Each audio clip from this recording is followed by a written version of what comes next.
Good afternoon sir. Very good afternoon बेटा। Good afternoon sir. Good afternoon everybody. कैसे हो आप? अच्छे। ओके।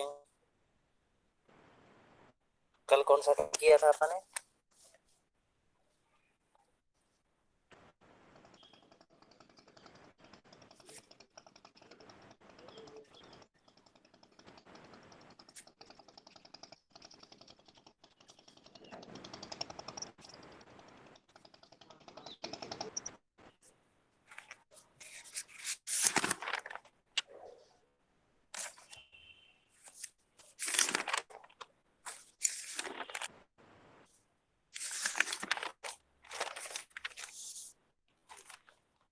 सर बताना कौन सा टॉपिक करवाया था कल?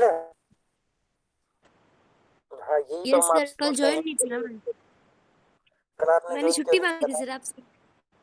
अच्छा, छुट्टी मांगी थी आप? कल यस हमने सर, उसकी कॉलेज में आई थी ना। हाँ ओके, कोई बात नहीं। कल हमने व्यावहारिक उपयोगिताएं की थी समाजशास्त्र की। ठीक है। ओके सर, वो तो मैंने कर ली सर। कहाँ कर ली आपने? हाँ, थोड़ा पढ़ लिया मैंने उसके बाद में। हाँ, और दूसरी बात ये है कि उसके लिए तो उसने वीडियो भी डाल रखा है। आपकी यदि किसी तरह कोई प्रॉब्लम है यस तो सर, आप उसे भी देख सकते हैं। ठीक है।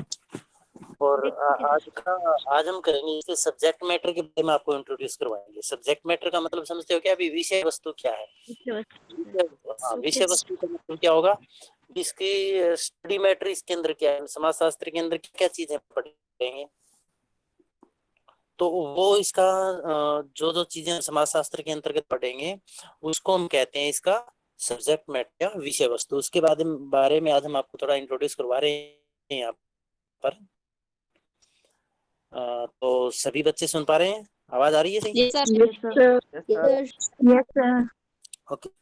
तो अब देखिएगा कि अब जो ये समाजशास्त्र है इसके अंदर हम किन किन चीजों का अध्ययन करें, इसका सब्जेक्ट मैटर है, उसके बारे में हम यहाँ पर डिस्कस करेंगे। तो देखिए इसमें हम विभिन्न सामाजिक संस्थाओं के बारे में पढ़ नंबर एक। तो विभिन्न सामाजिक संस्थाएं कौन कौन सी होगी?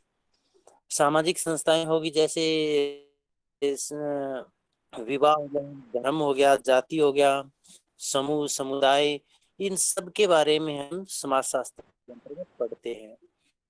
अब पढ़ने का मतलब ये नहीं है कि हम इनके केवल स्टडी कर रहे हैं, हम इन प्रत्येक चीज के बारे में क्रमबद्ध तरीके से वैज्ञानिक अध्ययन करते हैं। अभी उसका उद्गम कैसे हुआ और उस संस्था से पहले क्या कौन सी संस्थाएं काम कर रही थी, और इसमें सामाजिक जो परिवर्तन आ रहे हैं वो सामाजिक परिवर्तन किस तरह से आ रहे हैं, कैसे सामाजिक परिवर्तन आ रहे हैं, आगे इसका स्वरूप कैसा हो सकता है, इन सब चीजों के बारे में हम स्टडी करते हैं। जैसे मान लीजिए हमने परिवार के बारे में स्टडी कर रहे हैं, तो परिवार एक सामाजिक संस्था है ना? सामाजिक संस्था परिवार। Yes sir. Yes sir. Yes sir. परिवार के बारे में हम स्टडी करेंगे तो हम इसके उद्गम तक जाने की कोशिश करेंगे। समाजशास्त्र के अंतर्गत भी इसका उद्गम कैसे हुआ था, पहले परिवार कैसे थे, और जब परिवार नहीं था तो उससे पहले क्या थे। जैसे हमने आदम आदि मानव के बारे में हमने पढ़ा है, तो उस समय में क्या फैमिली थे, आज परिवार किस तरह के हैं। पहले बीच में संयुक्त परिवार होते थे, आजकल संयुक्त परिवार का रूप है वो एकल परिवार ले रहे हैं। तो जो ये परिवार में सामाजिक संस्था में जो परिवर्तन आ रहा है, पीछे कारण क्या है? जैसे इसके पीछे कारण क्या होगा? औद्योगिकरण होगा, आधुनिकीकरण होगा, नगरीकरण होगा, तो ये सब चीजें इसके कारण होंगे। तो इसका मतलब सामाजिक संस्थाओं के बारे में हम बारीकी से स्टडी करते हैं समाजशास्त्र के अंतर्गत। तो समाजशास्त्र की विषय वस्तु या अध्ययन वस्तु है वो क्या है? सामाजिक संस्थाएं भी है। समझ आई सभी क्या आपकी ये बात? Yes sir. ओके। इसके बाद जो सामाजिक संस्थाएं, इसके साथ साथ हम ये सामाजिक परिवर्तन का भी अध्ययन इसमें करते हैं समाजशास्त्र के अंतर्गत। सामाजिक परिवर्तन क्या होता है?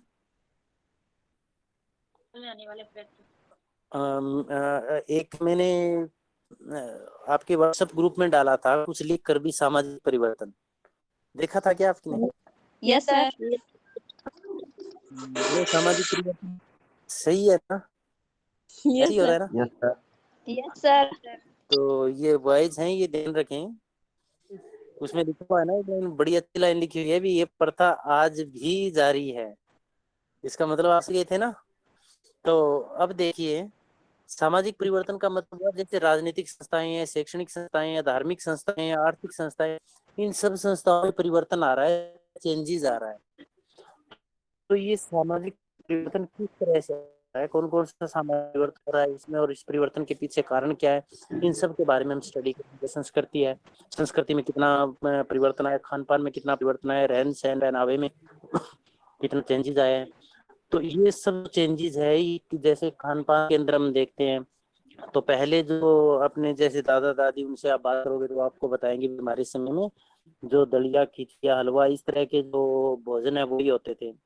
आजकल हम देख रहे हैं बाजार के अंदर आप जाओगे तो नाम ही याद नहीं है, जैसे कोई कहीं गोलगप्पे की मिलेंगे, कहीं इडली डोसा मिलेंगे, और क्या क्या नाम है बताना, इनके नाम बताना एक बार जिन बच्चों को पता है। Sir pizza, burger. Pizza, burger, chowmein, समोसे, ये अपने दादा दादी से हम बात करते हैं तो उस समय में ये थे क्या? गोलगप्पे रहे सर। हाँ, गोलगप्पे रहे, रहने तो देते ही नहीं, आप एक बार दिखा दीजिए तो समोसा ये रहे सर। हाँ हाँ बिल्कुल बिल्कुल बिल्कुल। तो ये जो चीजें हैं, ये खान पान में चेंज आया। इसी तरह से पहनावे में भी अपने बहुत सारा चेंजेस आया है। पहनावे में आप देखोगे जो अपने जो दादी जी हैं अपने, उनको देखना आज भी वो घूंघट के अंदर रहते हैं, है ना। वो तो आधुनिक जो महिलाएं हैं वो इन चीजों से ये प्रथा चेंज हो गई, विपर्दा प्रथा वो काफी हद तक समाप्त हो चुकी, विशेषकर शहरी क्षेत्र के अंदर। तो ये जो परिवर्तन आ रहे हैं, परिवर्तन के पीछे कारण क्या है और किस तरह से परिवर्तन आ रहे हैं, इनके बारे में समाज शास्त्र के अंतर्गत पढ़ेंगे। ये समाज शास्त्र के सब्जेक्ट मैटर या विषय अंतर्गत आता है। आई बात समझ नहीं है आपके? बोलो। इसके बाद हम समाजीकरण के बारे में भी पढ़ेंगे। समाजीकरण क्या होता है, बताइएगा कोई? समाजीकरण क्या होता है? समाज को बढ़ावा देना। समाजीकरण का मतलब, हाँ, सामाजिक मूल्यों को सीखना।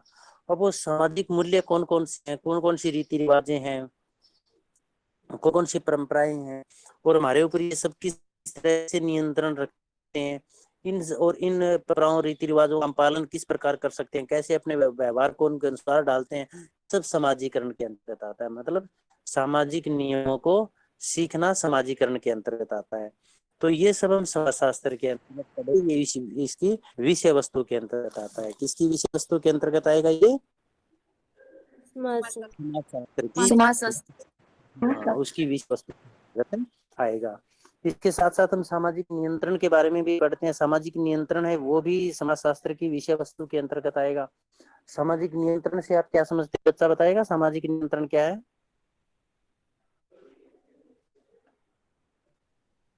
सामाजिक नियंत्रण का मतलब क्या होता है? व्यवहार को नियंत्रित करना। सामाजिक नियंत्रण का मतलब समाज को नियंत्रण करना। समाज का मतलब क्या हुआ?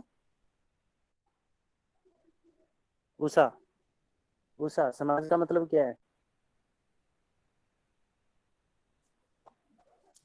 समाज का मतलब होगा वहां के लोगों का एक समूह जो आपस में अंतक्रिया करते हैं।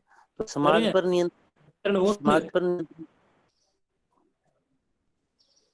समाज पर नियंत्रण करने का मतलब होगा भी व्यक्तियों पर नियंत्रण करना। अब देखिए, दो तरह की गतिविधियां होती है, हमने आपको बताया था, एक संगठनात्मक होती है और एक है विघटनात्मक।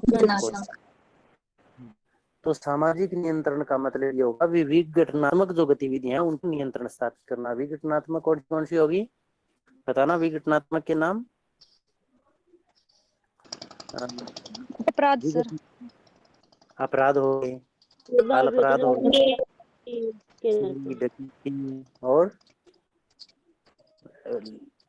और जितने जैसे आतंकवाद हो गया, गरीबी हो गई, बेरोजगारी हो गई। तो ये सारे जो तत्व है ये सामाजिक विघटन पैदा करने वाले हैं। तो सामाजिक नियंत्रण क्या करेगा? विघटन वाले तत्वों को नियंत्रित करेगा, मतलब ऐसा काम करेगा जिससे सामाजिक विघटन कम से कम हो। जैसे मान लीजिए हम व्यवहार ठीक नहीं कर रहे हैं, हमारा व्यवहार अच्छा नहीं है, गैर सामाजिक है, तो हमारे ऊपर नियंत्रण सबसे पहले हमारा परिवार करेगा, फैमिली करेगा ना, करेंगे, रिश्तेदार करेंगे। तो ये रिश्तेदारी, नातेदारी, पड़ोस, दोस्त भी करेंगे, दोस्त भी हमें कहेंगे आप ये काम गलत कर रहे हो। तो इसका मतलब नियंत्रण किसके द्वारा किया जा रहा है? समाज के द्वारा नियंत्रण स्थापित किया जा रहा है। किसके ऊपर किया जा रहा है? समाज के ऊपर ही। क्योंकि देखिए नियंत्रण कौन करेगा अपने ऊपर? नियंत्रण के जैसे दो प्रकार के साधन होते हैं, औपचारिक नियंत्रण और अनौपचारिक। अनौपचारिक में कौन से होंगे?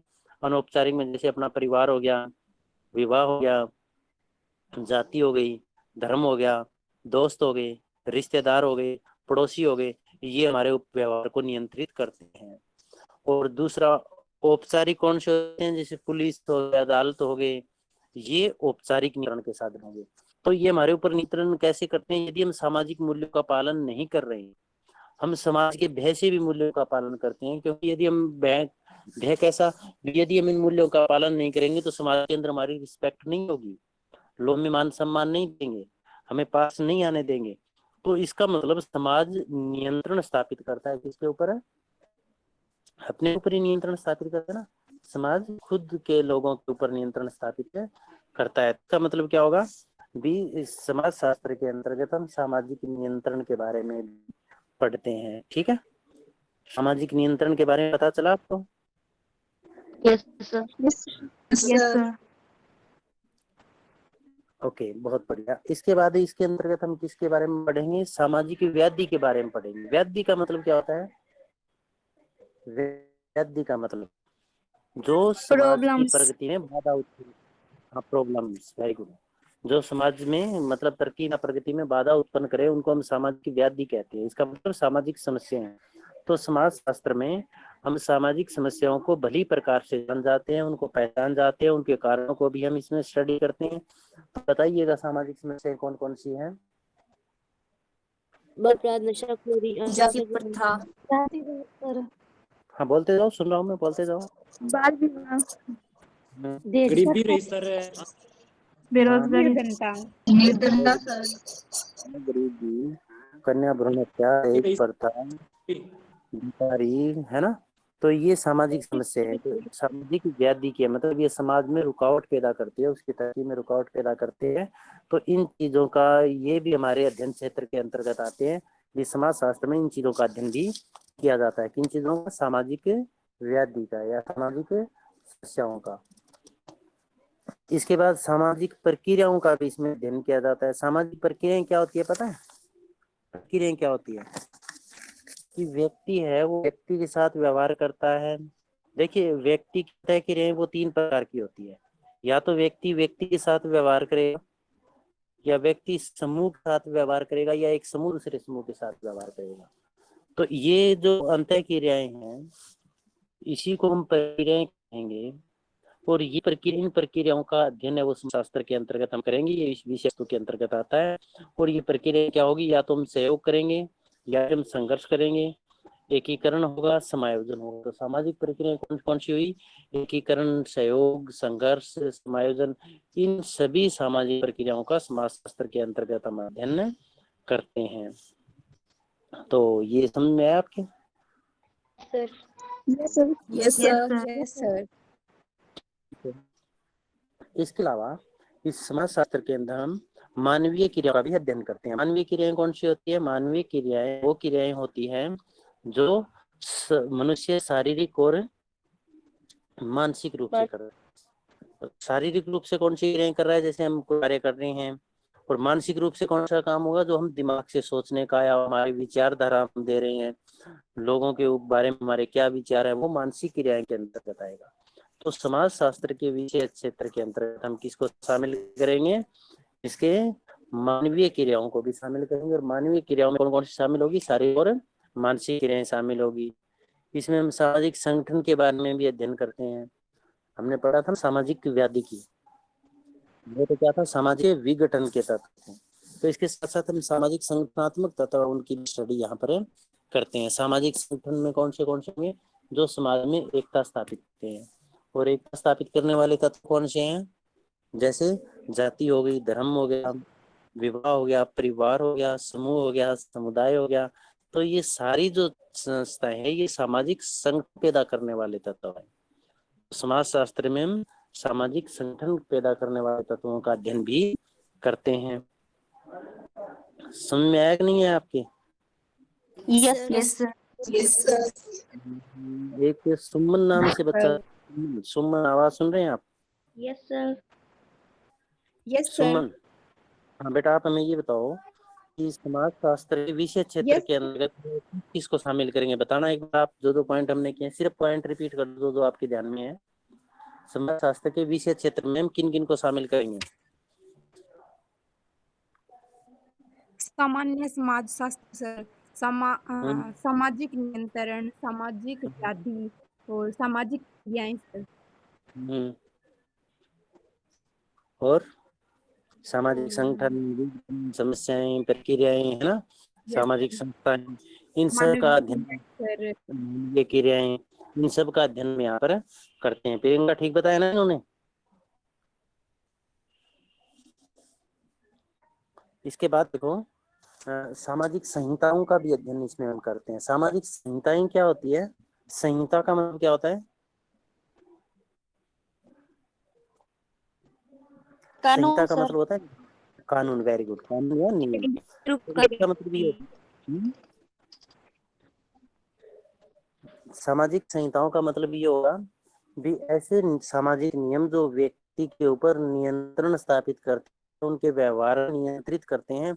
और जब व्यक्ति के व्यवहार नियंत्रित होगा तो समाज में क्या पैदा होगा? संगठन पैदा होगा, सामाजिक संगठन या सामाजिक एकता पैदा होगी।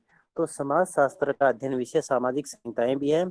वो कौन कौन सी सामाजिक संहिताएं हैं, उन सब के बारे में समाज शास्त्र के अंतर्गत स्टडी की जाती है। और उनसे व्यक्ति के व्यवहार को किस तरह से नियंत्रित किया जाता है और कैसे सामाजिक संगठन पैदा होता है, इन सब का अध्ययन समाज शास्त्र के सामाजिक संहिताओं के अंतर्गत किया जाता है। तो ये पॉइंट हुए क्लियर आपके? अरे बहुत यस सर। हाँ, एक बच्चा बोल रहा था कुछ, क्या कह रहे थे बेटा आप? दोबारा करनी है ऐसा कुछ कह रहे थे? कौन सा? ये सर सामाजिक संहिता वाला पॉइंट। सामाजिक संहिता का मतलब होता है बेटा नियम या कानून, और सामाजिक संहिता का मतलब सामाजिक नियम।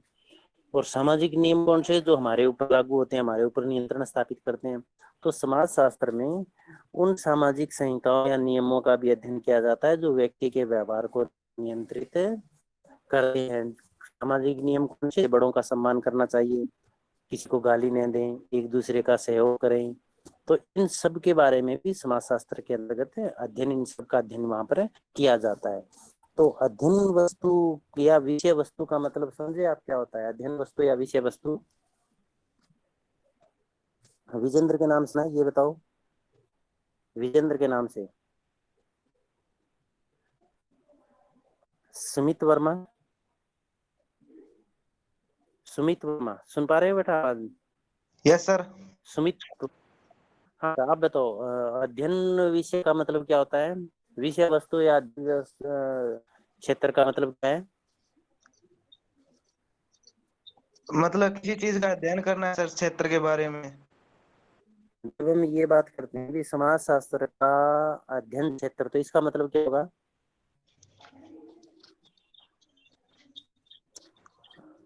इसका मतलब ये होगा भी समाज शास्त्र में हम क्या क्या चीज करेंगे, या समाज शास्त्र के अंतर्गत कौन कौन सी चीजें आएगी जिनको हम पढ़ेंगे। तो वैसे ये क्वेश्चन है जो अलग अलग राइटर ने समाज शास्त्र के अध्ययन क्षेत्र में हम किन किन चीजों को शामिल करेंगे, वो राइटर के नाम के और वो वीडियो हम आपको आज या कल में डाल देंगे। लेकिन फिर भी मान लो ये राइटर्स के नाम आपके याद नहीं रहते हैं, तो आप इसके अध्ययन वस्तु लिखकर सीधे भी पॉइंट लिखने शुरू कर सकते हैं। बीच में हम सामाजिक संस्थाओं का अध्ययन करते हैं, सामाजिक संगठन का अध्ययन करते हैं, सामाजिक विघटन का अध्ययन करते हैं, व्याधि के तत्वों का अध्ययन करते हैं, सामाजिक प्रक्रियाओं का अध्ययन इसमें करते हैं। तो वो सारे पॉइंट आप अलग अलग मिलाकर भी एक्सप्लेन कर सकते हैं। और पॉइंट कैसे बनाएंगे? जो चीज आपके ध्यान में आ रही है वो सारी चीजें समाजशास्त्र के अंतर्गत, तो उन सब के बारे में आप लिखते जाओ, एक्सप्लेन करते जाओ, क्वेश्चन बहुत बड़ा बनेगा। हो सकता है कि नहीं हो सकता ऐसा? Yes sir. सभी बात सुनोगी।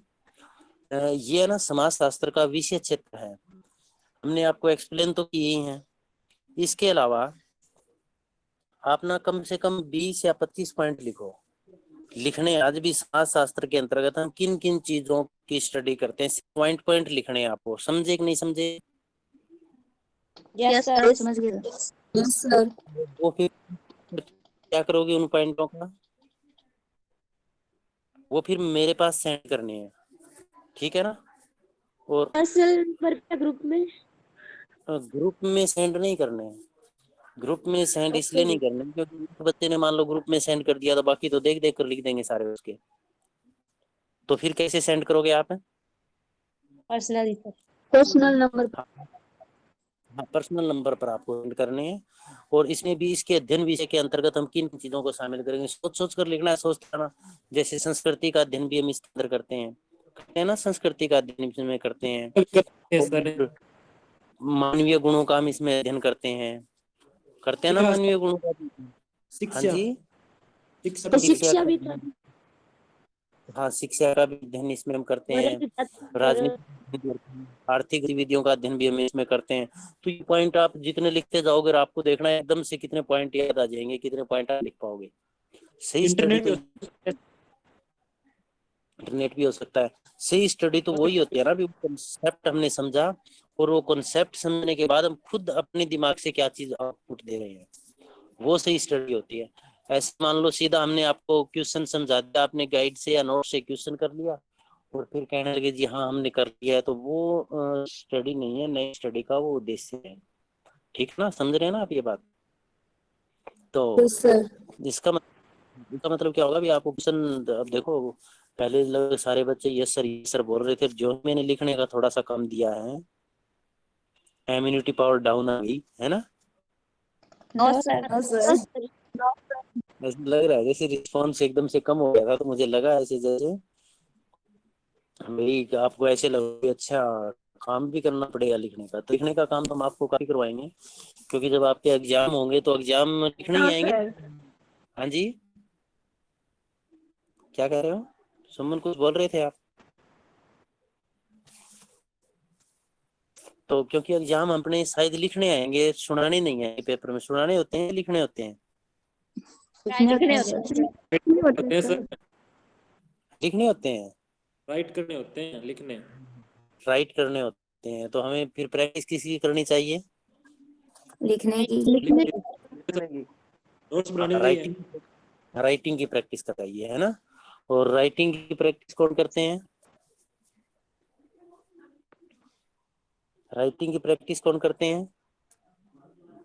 राइटिंग की प्रैक्टिस केवल अच्छे बच्चे ही करते हैं, जो पढ़ने वाले होते हैं, टाइम पास करने वाले नहीं करते। अब हमारे पास 25 बच्चे जुड़े हुए हैं, तो आज हम ये पता लगा ले कि टाइम पास वाले कौन से हैं। समझ गए ना आप? यस सर अच्छा, एक बच्चे ने अभी अपने रोल नंबर लिख डाले हैं लक्ष्मी बाई के नाम से, तो रोल नंबर 29। ये लक्ष्मी बाई किस नाम से आईडी से जुड़े हुए हैं आपके साथ, बताएगा? इंदर सिंह नाम से सर। इंदर सिंह के नाम से। आप बहुत कम ऐड होते हो ना ग्रुप में? नो सर, हर रोज होती हूँ। इसी आईडी से होते हैं, अलग अलग आईडी से? इसी से सर। अच्छा, इसी से, ठीक है। तो ये जो 25 स्टूडेंट्स हैं, ये एक तो अपने रोल नंबर लिखकर मेरे पास व्हाट्सएप जरूर कर देना। वो भी ग्रुप के अंदर नहीं भेज रहे हैं आपको, क्योंकि ग्रुप में आप भेजते तो जिन बच्चों ने भेजे नहीं है, क्लास नहीं लगाई, वो भी साथ भेजने शुरू हो जाते हैं। वो भी आपको पर्सनल नंबर पर ही भेजना है, ठीक? Okay sir. इसकी बताओ क्वेश्चन में कोई तो आपको कुछ समझ में नहीं आ रहा हो, या हम क्वेश्चन कैसे लिखेंगे जी वो पूछना हो, कुछ ऐसी बातें पूछनी हो, वो आप पूछ सकते हैं। देखो, हम इस सोशोलॉजी में आपको दूसरे सब्जेक्ट की भी साथ में करवा देंगे, क्योंकि क्वेश्चन लिखने आ गए ना आपको एक बार, तो इसका मतलब दूसरे सब्जेक्ट में भी आप बहुत बेनिफिट मिलेगा उनका, है ना। तो कोई भी चीज हमें एक तो रखनी नहीं है। सर पॉपुलेशन बोलो। का भी करा देना। क्या? तो समाज शास्त्र में पॉपुलेशन का अध्ययन करते हैं ना। हाँ, जनसंख्या का भी अध्ययन करते हैं, ठीक है ना, बिल्कुल करते हैं। और भी कुछ एक बच्चा बोल रहा था, क्या बोल रहे थे? सीधा मतलब ये है, ये होमवर्क देने का आपको भी, आप थिंकिंग लेवल क्या है, कहाँ तक आप सोच सकते हो। उसमें आप बुक का भी सहारा ले सकते हो, नेट का भी सहारा ले सकते हो, कितने मैक्सिमम पॉइंट लिख सकते हो आप, वो हमें देखना है इसमें, ठीक है ना। सर पॉइंट इन्हें एक्सप्लेन भी करना है उनको। हमारी तरफ से केवल पॉइंट का काम है। यदि आप चाहो एक्सप्लेन करना तो एक्सप्लेन भी कर सकते हो, ठीक है। बच्चे का कोई क्वेश्चन?